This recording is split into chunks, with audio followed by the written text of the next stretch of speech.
नमस्कार दोस्तों।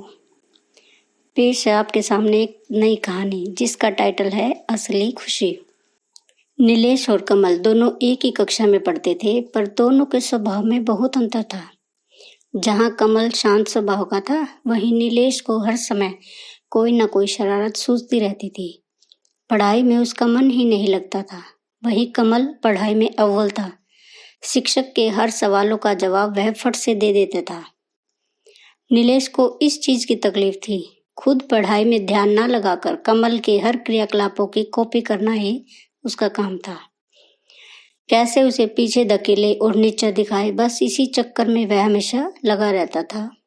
इन सब के बीच में इसका सबसे बुरा असर उसकी खुद की पढ़ाई पर पड़ रहा था।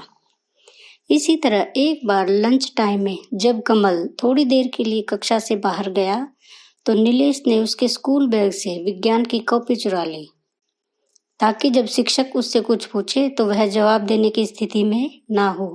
हुआ भी वही। शिक्षक की खूब डांट पड़ी कमल को। नीलेश तो मंद मंद मुस्कुरा रहा था। हर समय नीलेश मौके की ताक में रहता कि कैसे कमल को परेशान करे। एक तरह से वह कमल की वजह से हीन भावना का शिकार भी होते जा रहा था। उसे लगता था कि वह कभी पढ़ाई नहीं कर पाएगा। कभी कमल का पेन गायब कर देता, तो कभी लंच बॉक्स में खाना ही नहीं रहता। कमल को परेशान देखकर उसे बड़ी खुशी होती थी। धीरे धीरे उसकी शरारत और हीन भावना दोनों ही बढ़ने लगे। क्लास के दूसरे बदमाश लड़कों से भी उसकी दोस्ती हो गई थी, जो उसे हर समय उकसाते रहते थे। नीलेश की एक दोस्त थी रितिका, जिसकी हर बात वह मानता था। नीलेश की हरकतों को देखकर रितिका को बड़ी तकलीफ हो रही थी। उसने उसे समझाने की बहुत कोशिश की, पर वह हीन भावना का ऐसा शिकार हुआ था कि निकल ही नहीं पा रहा था। देखते देखते परीक्षाएं नजदीक आ गई। नीलेश की पूरी कोशिश थी कि इस बार कमल को पहले रैंक पर नहीं आने देगा। अचानक कुछ उड़ती हुई खबर मिली उसे। उसके कुछ उदंड दोस्तों ने एग्जाम्स के पेपर चुरा लिए और नीलेश को दे दिया। नीलेश की खुशी का कोई ठिकाना नहीं था। अब तो इस बार वह अव्वल आकर ही रहेगा। परीक्षाएं खत्म हो गई और कुछ दिन के बाद रिजल्ट भी आ गया। अपनी कक्षा में वह सबसे अव्वल था। उसने कमल की तरफ विजयी मुस्कान से देखा। आज उसने कमल को पीछे छोड़ दिया था। कमल को अपने कम नंबरों से थोड़ी निराशा जरूर थी, पर वह हारा नहीं था। उसने नीलेश को उसकी सफलता पर बहुत बधाई दी और उसे गले लगा लिया।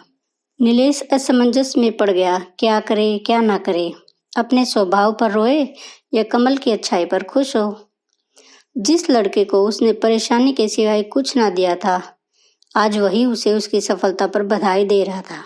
पल भर में ही उसकी जीत की खुशी काफूर हो गई और आईने की तरह उसके कारनामे सामने दिखने लगे।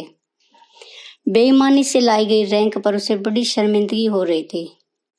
सामने रखे अच्छे अंक भी उसे बार बार उसकी गलतियों का एहसास करा रहे थे।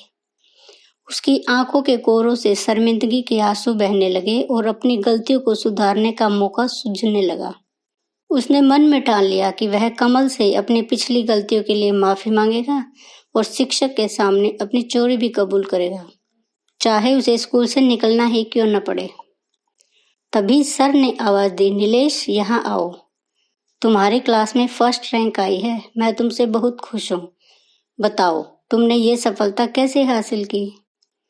नीलेश बड़ा असमंजस में था। समझ में ही नहीं आ रहा था कि हंसे या रोए।